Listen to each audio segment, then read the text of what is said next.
नई दिल्ली नोएडा के चिल्ला बॉर्डर पर आज किसानों द्वारा दिल्ली कूच के चलते भारी ट्रैफिक जाम की स्थिति बन गई है।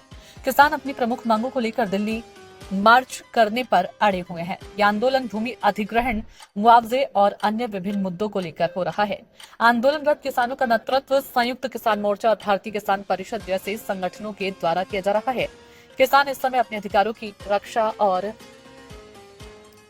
उचित मुआवजे की मांग कर रहे हैं। उनकी प्रमुख मांग इस प्रकार है। किसानों का कहना है कि भूमि अधिग्रहण कानून 2013 के तहत जिन किसानों की जमीनें 1 जनवरी 2014 के बाद अधिग्रहित की गई, उन्हें 4 गुना मुआवजा दिया जाए। इसके अलावा गौतम बुद्ध नगर में पिछले 10 वर्षों से सर्किल रेट में कोई वृद्धि नहीं की गई है, जिसके कारण मुआवजे की दरों में कोई सुधार नहीं हो पाया। किसान चाहते हैं कि नए भूमि अधिग्रहण कानून के तहत मिलने वाले लाभों को गौतम बुद्ध नगर में लागू किया जाए। इस कानून के अनुसार किसानों को 10% विकसित भूखंड और 64.7% मुआवजा मिलना चाहिए। किसानों का ये भी कहना है कि जिन किसानों के पास जमीन नहीं है, उनके बच्चों के रोजगार के अवसर मिले और पुनर्विकास के लाभ प्राप्त हों। किसान चाहते हैं कि जिस क्षेत्र में उनका भूमि अधिग्रहण हुआ है, वहां के आबादी क्षेत्र का निस्तारण उचित तरीके से किया जाए, ताकि वे भी अपना जीवन सुगमता से जी सके। किसान आंदोलन में शामिल संगठन हाई पावर कमेटी की सिफारिशों को लागू करने की भी मांग कर रहे हैं। आइए एक नजर डालते हैं किसानों के इस आंदोलन पर। इस आंदोलन की शुरुआत 27 नवंबर 2024 को हुई थी, जब किसानों ने ग्रेटर नोएडा प्राधिकरण के बाहर प्रदर्शन शुरू किया था। इसके बाद 28 और 29 नवंबर को यमुना प्राधिकरण के बाहर भी किसानों ने विरोध प्रदर्शन किया।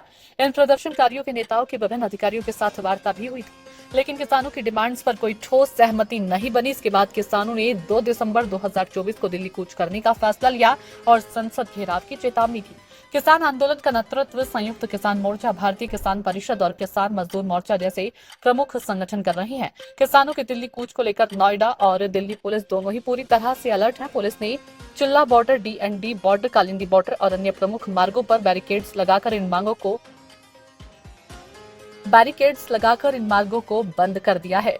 पुलिस बल को इन बॉर्डरों पर तैनात किया गया, ताकि किसानों को दिल्ली में प्रवेश करने से रोका जा सके। इसके अलावा ट्रैफिक डायवर्जन की योजना भी बनाई गई है, ताकि दिल्ली जाने वाली सड़कों पर जाम की स्थिति से बचा जा सके। पुलिस ने कहा है कि यदि किसी को असुविधा होती है तो 9971009001 पर हेल्पलाइन नंबर पर संपर्क किया जा सकता है।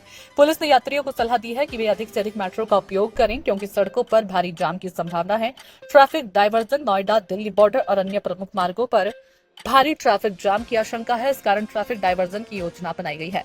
Bureau report, Dinkar times.